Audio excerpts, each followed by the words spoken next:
Hi friends, ಎಲ್ಲರೂ ಹೇಗಿದ್ದೀರಾ? ಎಲ್ಲರೂ ಚೆನ್ನಾಗಿದ್ದೀರಾ ಅಂತ ಅಂದ್ಕೊಂಡಿದ್ದೀನಿ. ಫ್ರೆಂಡ್ಸ್, ಬನ್ನಿ ಇವತ್ತಿನ ರೆಸಿಪಿ ನಾನು ಬೆಂಡೆಕಾಯಿ ಚಟ್ನಿ ಮಾಡ್ತಾಯಿದ್ದೀನಿ. ಅರ್ಧ kg ಹೆಚ್ಕೊಂಡಿದ್ದೀನಿ ನೋಡಿ. ಈ ರೀತಿಯಾಗಿ ತುಂಬ ರುಚಿಯಾಗಿರುತ್ತೆ ಈ ಥರ ಚಟ್ನಿ ನೋಡಿ. ನೆಕ್ಸ್ಟು ಉಪ್ಪು ತೊಗೊಂಡಿದ್ದೀನಿ, ಆಮೇಲೆ ಅರಿಶಿಣ ಪುಡಿ ತೊಗೊಂಡಿದ್ದೀನಿ, ಸ್ವಲ್ಪ ಕರಿಬೇವಿನ ಸೊಪ್ಪು ತೊಗೊಂಡಿದ್ದೀನಿ.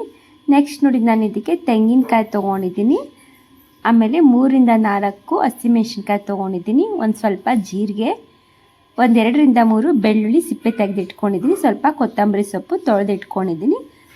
ಈಗ ಹೇಗೆ ಮಾಡೋದು ನೋಡ್ಕೊಳ್ಳೋಣ ಬನ್ನಿ ಫ್ರೆಂಡ್ಸ್. ಮೊದಲಿಗೆ ನೋಡಿ, ನಾನು ಗ್ಯಾಸ್ ಮೇಲೆ ಒಂದು ತೆವಿನ ಕಾಯಕ್ಕೆ ಇಟ್ಕೊಂಡಿದ್ದೀನಿ, ಅಂದರೆ ಹಂಚು ಅಂತ ಹೇಳ್ತಾರೆ ನೋಡಿ, ದೋಸೆ ಹಂಚು. ಅದನ್ನು ಬಿಸಿ ಮಾಡೋಕ್ಕೆ ಇಟ್ಕೊಂಡಿದ್ದೆ. ಇವಾಗ ಬಿಸಿ ಆಗಿದೆ, ಅದಕ್ಕೆ ಜೀರಿಗೆ ಹಾಕಿ ಇಟ್ಕೊಂಡಿದ್ದೀನಿ ನೋಡಿ. ಜೀರಿಗೆ ಹಾಕ್ಕೊಂಡಿದ್ದೀನಲ್ಲ, ಇವಾಗ ಚೆನ್ನಾಗಿ ಫ್ರೈ ಮಾಡ್ಕೊಳ್ತೀನಿ. ಜೀರಿಗೆ ಎಲ್ಲ ಸ್ವಲ್ಪ ಕೆಂಪಾಗಬೇಕು. ಕೆಂಪಾದಮೇಲೆ ನಾವು ಸ್ವಲ್ಪ ಬಿಟ್ಟು ತೆಗೆದಬೇಕಾಗುತ್ತೆ ನೋಡಿ. ಇಷ್ಟ ಆಗಿದೆಯಲ್ಲ, ನಾನೀಗ ತೆಗೆದು ಬಿಡ್ತೀನಿ. ಇವಾಗ ಇದೇ ತೆವಿ ಮೇಲೆ ನಾನೀಗ ಬೆಂಡೆಕಾಯಿನ ಹಾಕ್ಕೊಂಡು ಬಿಡ್ತೀನಿ. ಇದು ಚೆನ್ನಾಗಿ ನಾವು ಹುರ್ಕೊಳ್ಬೇಕಾಗುತ್ತೆ, ಅದಕ್ಕೋಸ್ಕರ ನಾನು ಹುರ್ಕೊಂಡು ಸ್ವಲ್ಪ ಎಣ್ಣೆ ಹಾಕ್ಕೊಂಡು ಬಿಡ್ತೀನಿ ನೋಡಿ. ಅಷ್ಟು ಬೆಂಡೆಕಾಯಿನ ಹಾಕ್ಕೊಳ್ತಾ ಇದ್ದೀನಿ. ತುಂಬಾ ರುಚಿಯಾಗಿರುತ್ತೆ ಇದು. ಚಪಾತಿಗೆ, ರೊಟ್ಟಿಗೆ ಬೆಂಡೆಕಾಯಿ ಚಟ್ನಿ ತುಂಬಾ ರುಚಿಯಾಗಿರುತ್ತೆ. ನೀವು ಒಂದ್ಸರಿ ಟ್ರೈ ಮಾಡಿ ನೋಡಿ, ಹೇಗಿದೆ ಅಂತ ಕಮೆಂಟ್ ಮಾಡಿ ಹೇಳಿ ನೋಡಿ. ಈಗ ಬೆಂಡೆಕಾಯಿ ಹಾಕಿದ ನಂತರ ಇದಕ್ಕೆ ನಾನು ಹಸಿಮೆಣ್ಸಿನ್ಕಾಯಿನ ಹಾಕ್ಕೊಳ್ತಾ ಇದ್ದೀನಿ. ಮುರ್ಕೊಂಡು ಹಾಕ್ಕೊಳ್ಬೇಕಾಗುತ್ತೆ, ಇಲ್ಲ ಅಂದರೆ ನಾವು ಹಾಗೆ ಇಡಿ ಹಾಕ್ಕೊಂಡ್ಬಿಟ್ರೆ ನಮಗೆ ಬೀಜ ಎಲ್ಲ ಸಿಡಿಯುತ್ತೆ, ಅದಕ್ಕೋಸ್ಕರ ಮುರ್ಕೊಂಡು ಹಾಕ್ಕೊಳ್ಬೇಕಾಗುತ್ತೆ. ಇವಾಗ ಇದಕ್ಕೆ ಸ್ವಲ್ಪ ಎಣ್ಣೆ ಹಾಕ್ಕೊಂಡು ಫ್ರೈ ಮಾಡ್ಕೊಳ್ಬೇಕಾಗುತ್ತೆ ನೋಡಿ. ಚೆನ್ನಾಗಿ ನಾವು ಫ್ರೈ ಮಾಡ್ಕೊಳ್ಬೇಕು. ಇದು ಸ್ವಲ್ಪ ನಾವು ಹುರ್ಕೊಳ್ಳೋದಕ್ಕೆ ಟೈಮು ತೊಗೊಳುತ್ತೆ.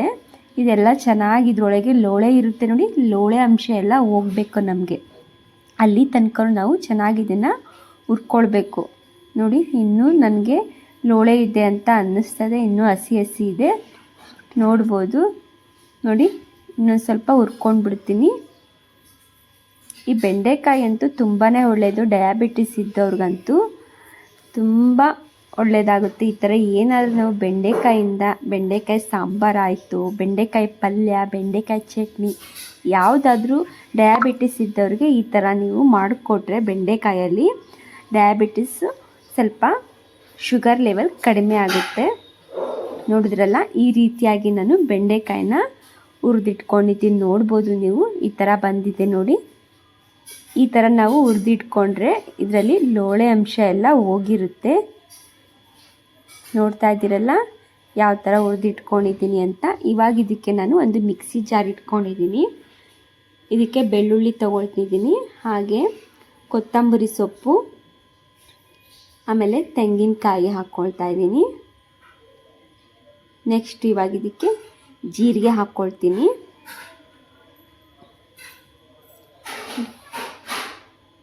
ಇವಾಗ ಜೀರಿಗೆ ಹಾಕ್ಕೊಂಡು ಬಿಡೋಣ, ಹಾಗೆ ಕೊತ್ತಂಬರಿ ಸೊಪ್ಪು ನೋಡಿ, ಕರಿಬೇವಿನ ಸೊಪ್ಪು ಹಾಕ್ಕೊಂಡು ಈಗ ನಾನು ಮಿಕ್ಸರ್ ಮಾಡಿ ಇಟ್ಕೊಂಡಿದ್ದೀನಿ. ನಾವು ಮೊದಲಿಗೆ ಇದಿಷ್ಟೇ ಹಾಕ್ಕೊಳ್ಬೇಕಾಗುತ್ತೆ ನೋಡಿ. ಈ ಥರ ತರಿಯಾಗಿ ರುಬ್ಕೊಂಡು ಆದಮೇಲೆ ಬೆಂಡೆಕಾಯಿ ಹಾಕ್ಕೊಂಡು ಮಿಕ್ಸರ್ ಮಾಡ್ಕೊಳ್ಬೇಕಾಗುತ್ತೆ.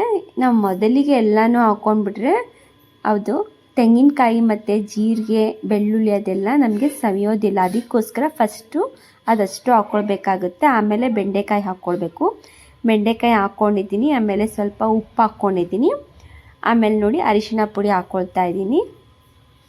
ಇವಾಗ ಇದಕ್ಕೊಂದು ಸ್ವಲ್ಪ ನಾನು ಬೆಲ್ಲ ಸೇರಿಸ್ಕೊಳ್ತೀನಿ. ಇವಾಗ ಮಿಕ್ಸರ್ ಮಾಡ್ಕೊಂಡು ಬರ್ತೀನಿ. ನೋಡ್ಬೋದು, ನನಗೆ ಮಿಕ್ಸರ್ ಮಾಡ್ಕೊಂಡು ಬಂದಿದ್ದೀನಿ. ಕಾಣಿಸ್ತಿದೆಯಲ್ಲ ನಿಮಗೆ ನೋಡಿ, ಬೆಂಡೆಕಾಯಿ ಚಟ್ನಿ ಯಾವ ಥರ ರೆಡಿ ಆಗಿದೆ ಅಂತ. ತುಂಬ ಸಿಂಪಲ್ಲಾಗಿ ಬೆಂಡೆಕಾಯಿ ಚಟ್ನಿ ಮಾಡ್ಕೊಳ್ಬೋದು, ನಾಲಿಗೆಗೂ ರುಚಿಯಾಗಿರುತ್ತೆ. ಇವಾಗ ನಾನು ಸರ್ವ್ ಮಾಡಿ ತೋರಿಸ್ತೀನಿ. ನಾನು ಇದಕ್ಕೆ ರೊಟ್ಟಿ ಮಾಡಿ ಇಟ್ಕೊಂಡಿದ್ದೆ ನೋಡಿ, ರೊಟ್ಟಿ ಇಟ್ಕೊಂಡಿದ್ದೀನಿ. ಇದಕ್ಕೆ ಬೆಂಡೆಕಾಯಿ ಚಟ್ನಿನ ಹಾಕ್ಕೊಳ್ತೀನಿ ನೋಡಿ. ತುಂಬಾ ಚೆನ್ನಾಗಿ ಬಂದಿದೆ ಬೆಂಡೆಕಾಯಿ ಚಟ್ನಿ. ನೋಡಿದ್ರಲ್ಲ ಎಷ್ಟು ಚೆನ್ನಾಗಿ ಬಂದಿದೆ ಅಂತ. ತುಂಬಾ ರುಚಿಯಾಗಿರುತ್ತೆ ಇದು ರೊಟ್ಟಿ ಚಪಾತಿಗೆ. ಒಂದ್ಸಲ ಟ್ರೈ ಮಾಡಿ ನೋಡಿ. ನಾನು ಒಂದು ಪಲ್ಯ ಮಾಡಿಟ್ಕೊಂಡಿದ್ದೆ, ಇದಕ್ಕೆ ಹೀರೆಕಾಯಿ ಬೇಳೆ ಹಾಕ್ಕೊಂಡು ಪಲ್ಯ ಮಾಡ್ಕೊಂಡಿದ್ದೆ, ಅದನ್ನು ಸರ್ವ್ ಮಾಡ್ಕೊಳ್ತಾ ಇದ್ದೀನಿ. ನೋಡಿ ಸಿಂಪಲ್ಲಾಗಿ ನಿಮಗೆ ಈ ಥರ ಏನಾರ ಮಾಡ್ಕೊಳ್ಬೇಕು ಅಂತ ಅಂದರೆ ಟ್ರೈ ಮಾಡಿ ನೋಡಿ. ನಿಮ್ಗೆ ಏನಾರ ಬಾಯಿ ಕೆಟ್ಟಿದ್ರೆ ಈ ರೀತಿಯಾಗಿ ನೀವು ಬೆಂಡೆಕಾಯಿ ಚಟ್ನಿನ ಮಾಡ್ಕೊಳ್ಬೋದು. ನೋಡಿದ್ರಲ್ಲ ಎಷ್ಟು ಚೆನ್ನಾಗಿ ಬಂದಿದೆ ಅಂತ. ವಿಡಿಯೋ ಇಷ್ಟ ಆಯ್ತಂದರೆ ಲೈಕ್ ಮಾಡಿ, ಕಮೆಂಟ್ ಮಾಡಿ, ಶೇರ್ ಮಾಡಿ. Thank you for the watching. Okay.